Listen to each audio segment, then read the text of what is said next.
vamos a continuar con el tema que teníamos para esta clase, que es el del refutacionismo o falsacionismo popperiano.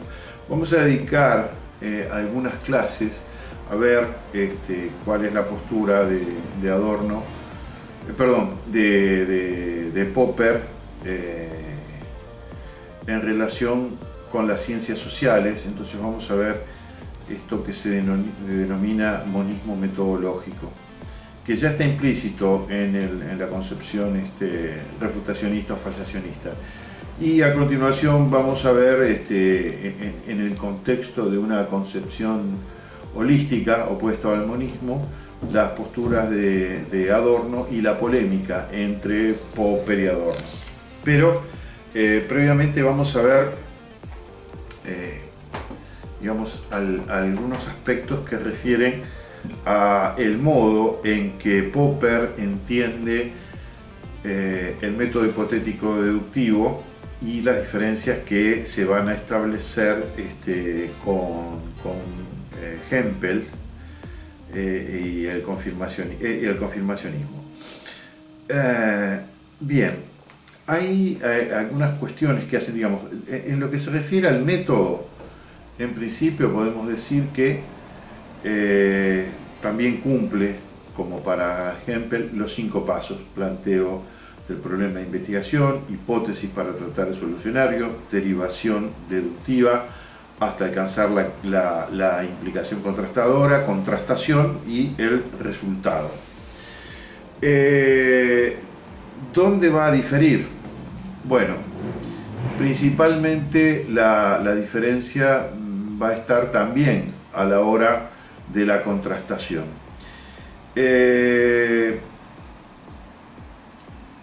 Las derivaciones de las hipótesis se dan, por supuesto, desde las hipótesis principales hacia las hipótesis que tienen la implicación contrastadora. Ahora, aquí Popper hace primar una perspectiva donde el énfasis, donde la fuerza está puesta en los aspectos de la lógica y en los controles lógicos más que en el control empírico. Y el argumento de Popper radica precisamente en el hecho de que una forma válida de razonamiento como es el modus tollens, y si tenemos la garantía de que partimos de premisas verdaderas, solo nos puede llevar necesariamente a la verdad. Pero en esa forma de razonamiento, como se ha visto, ¿cuál es la verdad a la que se arriba? Bueno, la verdad a la que se arriba es que la hipótesis es falsa. Este es el tema. Entonces, que cuando nosotros seguimos el camino del modus tollens, vemos que el resultado es la refutación. Y lo que nos dice Popper es que esa refutación es definitiva. De eso sí podemos estar seguros, que la hipótesis es falsa. Entonces, por otra parte, y entonces aquí aparece otra distinción en los términos. Recordemos, yo había dicho que para todos, verificacionistas, confirmacionistas, falsacionistas, el resultado negativo, que cuando aparece una hipótesis que es falsa, es la refutación. Para todos, las hipótesis que están en esa situación quedan refutadas. En cambio, los medios a través de los cuales se establece la verificación, la confirmación y, en el caso de Popper, la corroboración, son distintos. Ya habíamos visto en Hempel lo que significa confirmar y cómo la confirmación, a pesar de que se sostiene lógicamente en la falacia de afirmación consecuente, permite satisfactoriamente, al decir de Hempel, confiar en el resultado positivo en función de una probabilidad. Para Popper esto es inadmisible. él va a sostener lo siguiente: mientras que un solo caso en contra refuta, y refuta definitivamente, miles de casos a favor ni verifican ni confirman, apenas corroboran. Pero, ¿qué diferencia hay entonces entre la confirmación y la corroboración? En el caso de la confirmación, recordemos esto, decimos que la confirmación no nos dice, a ver, la verificación tenía la pretensión de decir que la hipótesis era verdadera. La confirmación no nos dice que necesariamente es verdadera, sino que probablemente sea verdadera, en función de toda la evidencia empírica que la avala.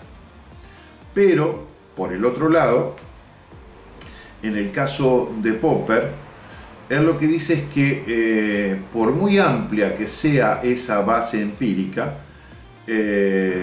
siempre va a quedar la sospecha, porque no es concluyente esa conclusión, que no es concluyente en el sentido de que, es decir, una conclusión siempre es concluyente. El tema es que no es confiable el resultado de esa conclusión, porque se sostiene sobre una forma lógica inválida, como es la falacia de afirmación del consecuente, pero, y en esto está pensando Popper, cuando hay en aquello que se está investigando una tendencia al infinito, bueno, por muchas observaciones, experimentaciones que se realicen, siempre vamos a estar más cerca de cero. Entonces, una de las cosas que vamos a ver, bueno, desde el punto de vista metodológico, Popper plantea varios principios. Uno es lo que se denomina el criterio de demarcación. ¿En qué consiste el criterio de demarcación? Bueno, primero, que para la investigación científica, en la investigación científica, solamente hay lugar para las hipótesis científicas. ¿Qué quiere decir esto? Quiere decir que una hipótesis debe ser considerada como científica si solo si ofrece garantía de contrastación empírica.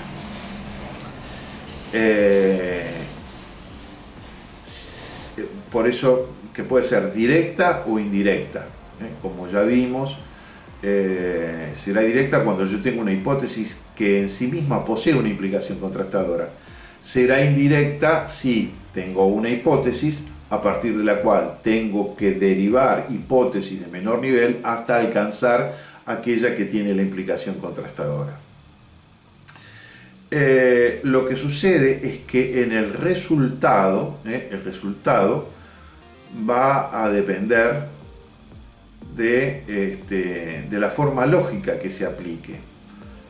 Si se aplica un modus tollens y por lo tanto se refuta la hipótesis, la refutación es definitiva.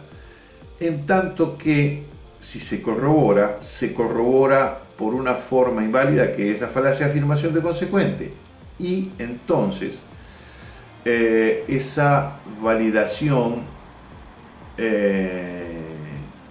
nunca puedo decir que la hipótesis es verdadera. ¿Qué puedo decir?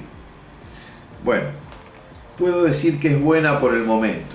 Ahora, ¿qué la hace buena por el momento? Esto tiene que ver con la postura de Popper acerca de cómo debe proceder el científico en la investigación. La intención del científico, y esto digamos, resulta extraño pensar que Popper haya tenido tanta prédica, cuando la enorme mayoría de los científicos trabaja de un modo hempeliano, trabaja tratando de confirmar sus hipótesis. Bueno, lo que dice Popper es que el científico debe trabajar tratando de demostrar que la hipótesis es falsa. Por eso lleva el nombre de falsacionismo o refutacionismo, su propuesta metodológica. Una vez que tenemos la hipótesis, bueno, no hay que tratar de demostrar que es verdadera, hay que tratar de demostrar que es falsa. Si puedo demostrar que es falsa, obviamente no habré arribado a la solución del problema, a la explicación de un fenómeno o lo que fuere. Pero sé, por ejemplo, que ese no es el camino, y que por lo tanto he aprendido algo. No es que ahora estoy igual que al principio y que no sé nada. Sé que esa hipótesis no va a resolver mi problema, a dar explicación al fenómeno que me ocupa. Entonces, ¿qué digo de la hipótesis? Como he tratado de demostrar que es falsa, digo que ha resistido mi tenaz intento de refutación o de falsación. Y aquí hay algo muy importante que muchas veces se confunde. No hay que confundir falsabilidad con falso. El método es falsacionista. ¿Qué quiere decir? Que el empeño del científico es tratar de demostrar que la hipótesis es falsa. ¿Pero con qué finalidad? Con la de refutarla y desecharla. No es que se quiere demostrar que algo es falso para sostenerlo como falso. Entonces, este intento tenaz de demostrar que es falso puede ser resistido, y entonces, mientras la hipótesis resiste el tenaz intento de refutación o de falsación, mientras no se puede demostrar que sea falsa, mientras no se puede demostrar que sea falsa, no decimos ni que está verificada, ni que está confirmada, ni que es verdadera. Decimos apenas que está corroborada. Y decir que está corroborada es decir, es buena provisoriamente. ¿Y por qué provisoriamente? Porque la actitud del científico no debe ser conservarla de ese modo, sino continuar con los intentos de refutación. A ver, lo que hace al criterio de demarcación, que me dice qué hipótesis son científicas y cuáles no, recordemos que aquí la intención de Popper es dejar afuera, no dar lugar a las hipótesis metafísicas. Entonces, las hipótesis deben ser falsables. ¿Qué quiere decir que deben ser falsables? Quiere decir que deben poder ser puestas a prueba con la intención de demostrar que son falsas.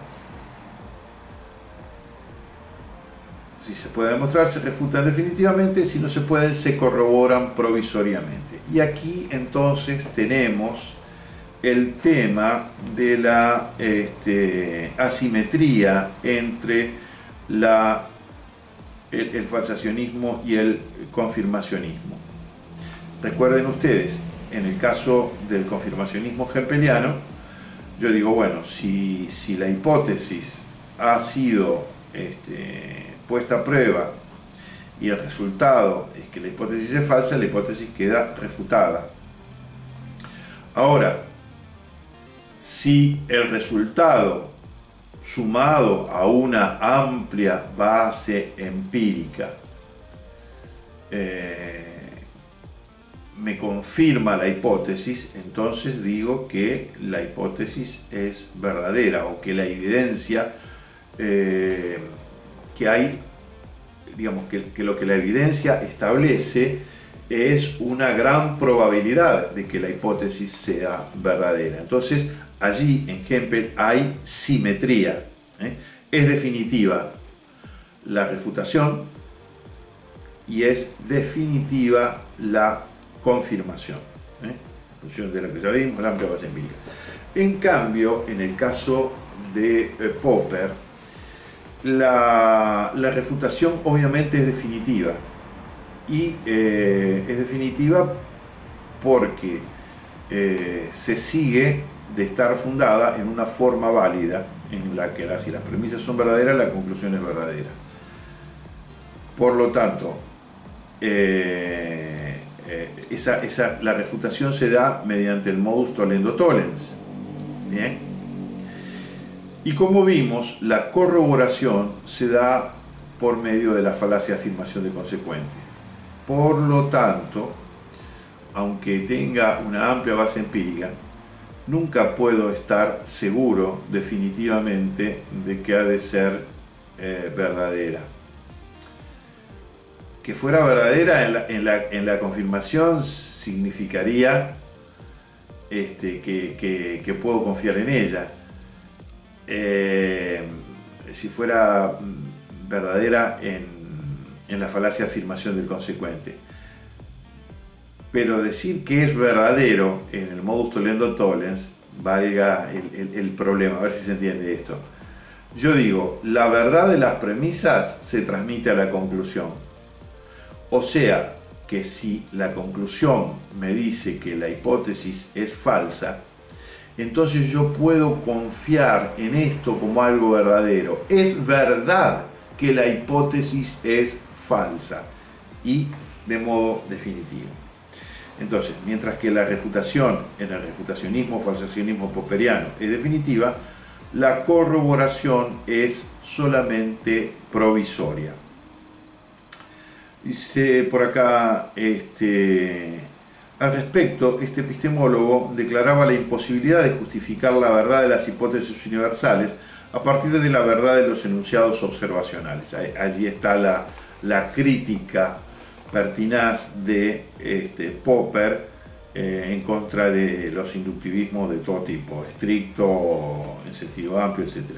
Su solución a este problema consiste en reemplazar las pretensiones de asegurar la verdad de una teoría por la posibilidad cierta de probar su falsedad. Entonces, sí, con confianza y con seguridad podemos probar que una hipótesis y que, digamos, por extensión, una teoría pueden ser demostradas como falsas. Lo que nunca se puede demostrar es que sean definitivamente verdaderas. De este modo, el autor afirma que contando con enunciados observacionales verdaderos, el tollens no habilita para justificar firmemente la pretensión de que una teoría universal es falsa. Así, si nuestros enunciados observacionales refutan las teorías que son falsas, vamos a preferir aquellas que no han sido refutadas, es decir, aquellas cuya falsedad no ha sido demostrada. Esta cuestión es conocida como asimetría entre la verificación y la refutación. La cuestión lógica que apoya la refutación de una hipótesis no es posible en cambio probar su verdad. De este modo, en las ciencias fácticas no hay verdades establecidas definitivamente, aunque podría haber falsedades absolutas. Y esta es la cuestión. Mientras que la forma de argumentación, que es el modus tollens, refuta definitivamente, cuando yo digo las cosas son de este modo, eso siempre va a ser provisorio. Esto también, de algún modo, aunque Popper se mantiene en los estrictos márgenes del contexto de justificación y no desecha completamente cualquier elemento del contexto de descubrimiento, si uno mira con perspectiva histórica, lo que puede ver es que lo que en algún momento aparecía como una verdad, tras el paso del tiempo se reveló como falso, o como, si bien no como falso, como un saber incompleto. Entonces, para Popper el saber lo que sabemos es necesariamente provisorio.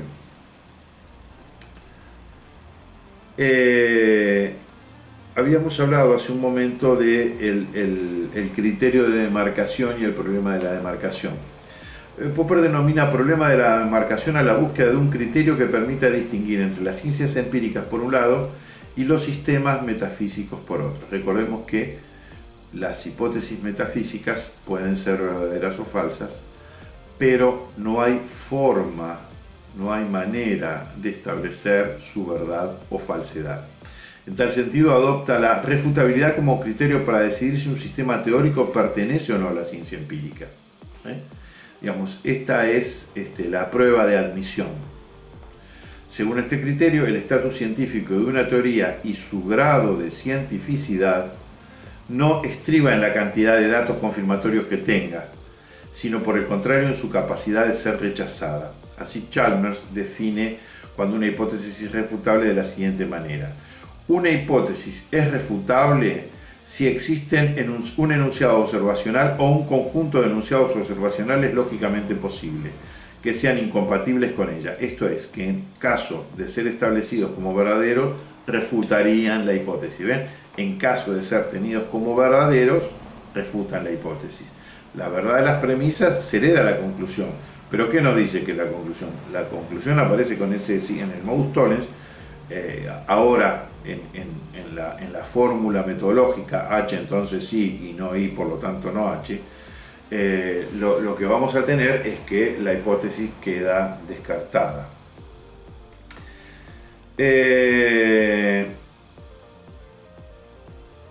Bien, ahora reflexionemos un poco, ¿no? Si la tarea de la ciencia es refutar hipótesis, ¿cómo? Porque si estamos todo el tiempo refutando hipótesis, si este es nuestro métier, y cuando tenemos una hipótesis que resiste,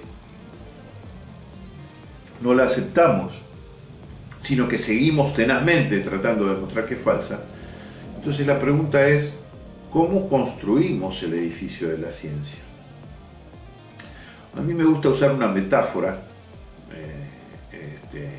una metáfora constructiva, no es de autos en este caso, es de edificios, es de construcción.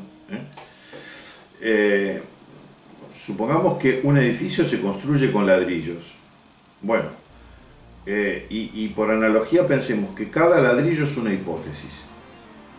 Bien, entonces yo voy acumulando ladrillo sobre ladrillo y voy construyendo las paredes, y a medida que construyo voy construyendo ese edificio. Ahora, ¿qué pasaría si antes de colocar un ladrillo digo, bueno, no sé, este ladrillo hay que ver si es un ladrillo bueno o es un ladrillo malo, así como tengo que ver si la hipótesis es buena o es mala? Entonces, a la hipótesis le aplico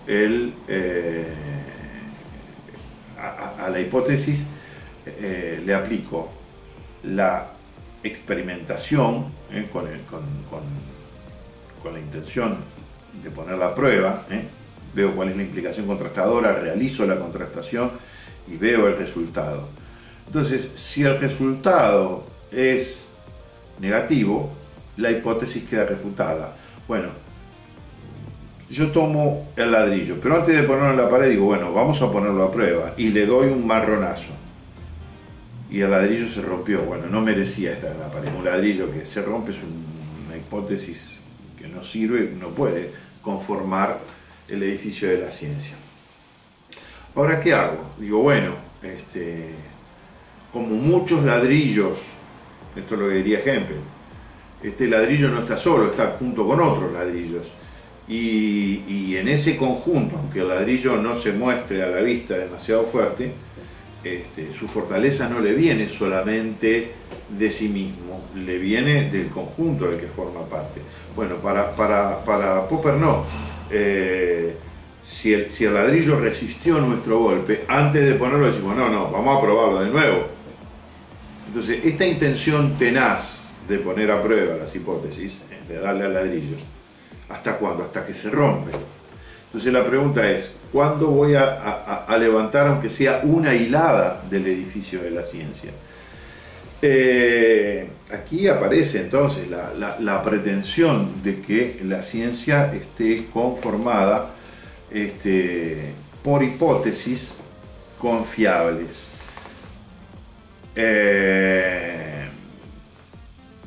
Pero el problema radica justamente en la conformación de las teorías. Las teorías están hechas de, habíamos visto ya en clases anteriores, las teorías están llenas de huecos, están llenas de inconsistencias, pero al mismo tiempo están hechas de un entrelazado hipotético, de modo que a veces las más débiles se sostienen, se solidarizan con las más fuertes. Entonces, aunque una hipótesis pueda de algún modo ser considerada una hipótesis débil, en el conjunto de las hipótesis que conforman una teoría científica puede encontrar su fortaleza. Yo había utilizado en la clase en la que hablé de Hempel, perdón, en la clase en la que hablé del método hipotético deductivo, en líneas generales, decía que el esquema que estábamos presentando de hipótesis madre, principal o fundamental, hipótesis derivadas, hasta alcanzar la implicación contrastadora, contrastación, era como un solo hilo, ¿no? Había usado la imagen del espermatozoide, ¿no? La cabeza, que es el núcleo, las hipótesis madre, y la cola, de la que salen las hipótesis derivadas. Pero que en realidad las teorías científicas son como medusas, en las cuales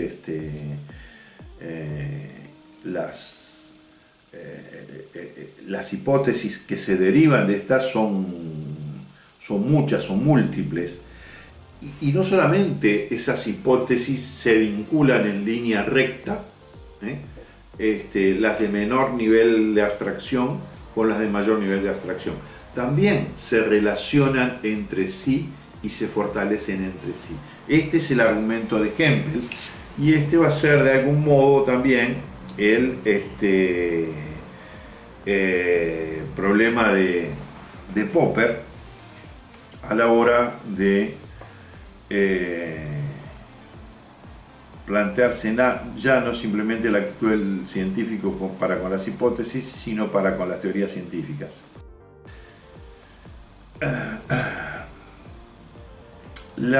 Una hipótesis, para ser científica, debe ser refutable, debe ser falsable, como dijimos. La refutabilidad o falsabilidad implica la posibilidad lógica de hallar un enunciado observacional incompatible con ella. ¿Qué sería el enunciado observacional incompatible con ella? La implicación contrastadora. Así, una hipótesis refutable puede ser refutada, falsa o no refutada, verdadera. La refutabilidad depende del contenido informativo de la hipótesis. Bien, hay debilidades en la refutación. Pese a la aparente solidez del esquema recién propuesto, la refutación de una hipótesis no es un asunto tan claro y lineal, porque, como señala Hempel, el diagrama configurado por la hipótesis y los enunciados contrastadores proporciona un modelo incompleto de la labor científica. El argumento de Hempel es: yo no puedo considerar las hipótesis solas y aisladas. Recién decía, yo vinculo dentro del cuerpo de la ciencia y de las distintas cadenas derivativas de hipótesis la relación que puede haber entre ellas. Pero nosotros agregamos que eso no se da únicamente dentro del cuerpo de una ciencia. Habíamos visto que una investigación científica no solamente se vale de las propias hipótesis, sino que se vale de hipótesis auxiliares. Y cuando hablamos de hipótesis auxiliares, estamos hablando de hipótesis que están formuladas y legitimadas en otras ciencias, en otras disciplinas. Usamos el caso de la biología con la física y la óptica, un ejemplo que habíamos puesto sobre, bueno, las amebas y los seres unicelulares ciliados, etc. La idea es entonces que nunca hablamos de compartimentos estancos dentro de la ciencia. Siempre hablamos de vínculos, de relaciones, y esto, bueno, nos va a llevar después hacia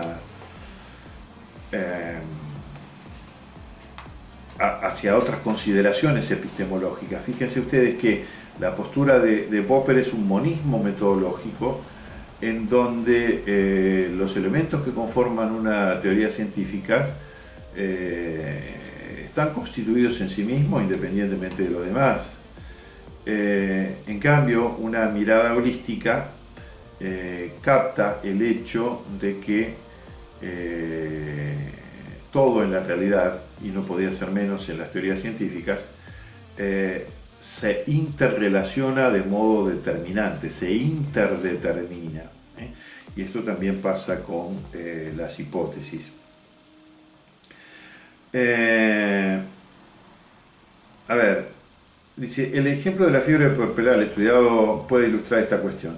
Entonces concluimos que el lavado de las manos con la cal clorurada de las personas que atendían a los pacientes y el consecuente descenso de la mortalidad constituían una prueba de que la materia infecciosa era la causa de la enfermedad. Sin embargo, este enunciado no se sigue de la hipótesis sola.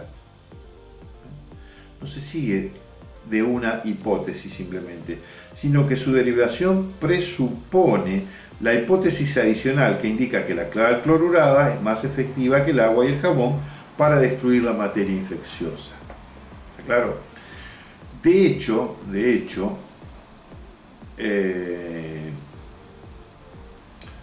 el manejo de la actividad de investigación, la hipótesis, digamos, la hipótesis tiene que estar claramente definida, tiene que corresponderse con las preguntas de investigación, tiene que ofrecer la posibilidad de ser contrastada, pero incluso como mínimo su enunciación muchas veces no depende exclusivamente de ella. A ver, volvamos al ejemplo del biólogo que descubre a través del microscopio que hay seres unicelulares ciliados, ¿no? Cuando dice, bueno, se observa que dentro de los seres unicelulares hay algunos que tienen unos pelitos, algo que sobresale de la célula, que puede tener función de traslación o lo que fuere. A esta hipótesis subyace la hipótesis que no es explícita, no hace falta que se diga. El científico, el biólogo no tiene que demostrar que el microscopio es un aparato confiable, pero la hipótesis de que el microscopio es un aparato confiable está implícita en asegurar que lo que se ve por el microscopio corresponde a una determinada realidad que el científico puede observar y puede conocer. Esas hipótesis, habíamos visto, son las hipótesis auxiliares, pero si la deducción lógica de consecuencias observacionales no tiene como premisa solamente a la hipótesis fundamental, sino también a la auxiliar, el esquema deductivo simple que enunciamos más arriba se transforma. Deja de ser el espermatozoide con su cola y pasa a ser algo más que una cabeza de medusa con una multiplicación de las líneas de las deducciones derivadas. Al respecto, Hempel señala que si tenemos en cuenta el supuesto auxiliar, ya no estamos en condiciones de afirmar que si la hipótesis es verdadera, también lo será el enunciado de la implicación contrastadora, sino que si H y la hipótesis auxiliar son verdaderas, también lo será I. Y si mostramos que I es falsa, sobre la cual las dos hipótesis recae el resultado favorable, observamos de nuevo el esquema presentado. Si H y A son ambas verdaderas, entonces también lo es I. Pero, como se muestra empíricamente, I no es verdadera, H y A no son verdaderas. Es decir, lo que estamos viendo es que la debilidad de la propuesta falsacionista popperiana radica precisamente en la consideración del tratamiento de las hipótesis exclusivamente desde un punto de vista lógico, sin tener en cuenta la complejidad de las relaciones de apoyatura entre las distintas hipótesis auxiliares y los instrumentos de investigación. Las hipótesis auxiliares, para ser admitidas dentro del campo de la ciencia, deben ser contrastadas con independencia de la hipótesis principal. Cuando una hipótesis adicional no cumple esa condición, es decir, cuando sus consecuencias observacionales son consecuencias observacionales de la hipótesis principal y su función estriba solo en salvarla, se convierte en una hipótesis ad hoc, como habíamos mencionado. Bien.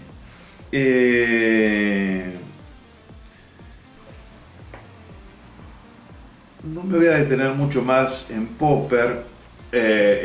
Digamos, esta postura ha sido planteada en el contexto de la clase que hemos dado sobre el método hipotético deductivo en general.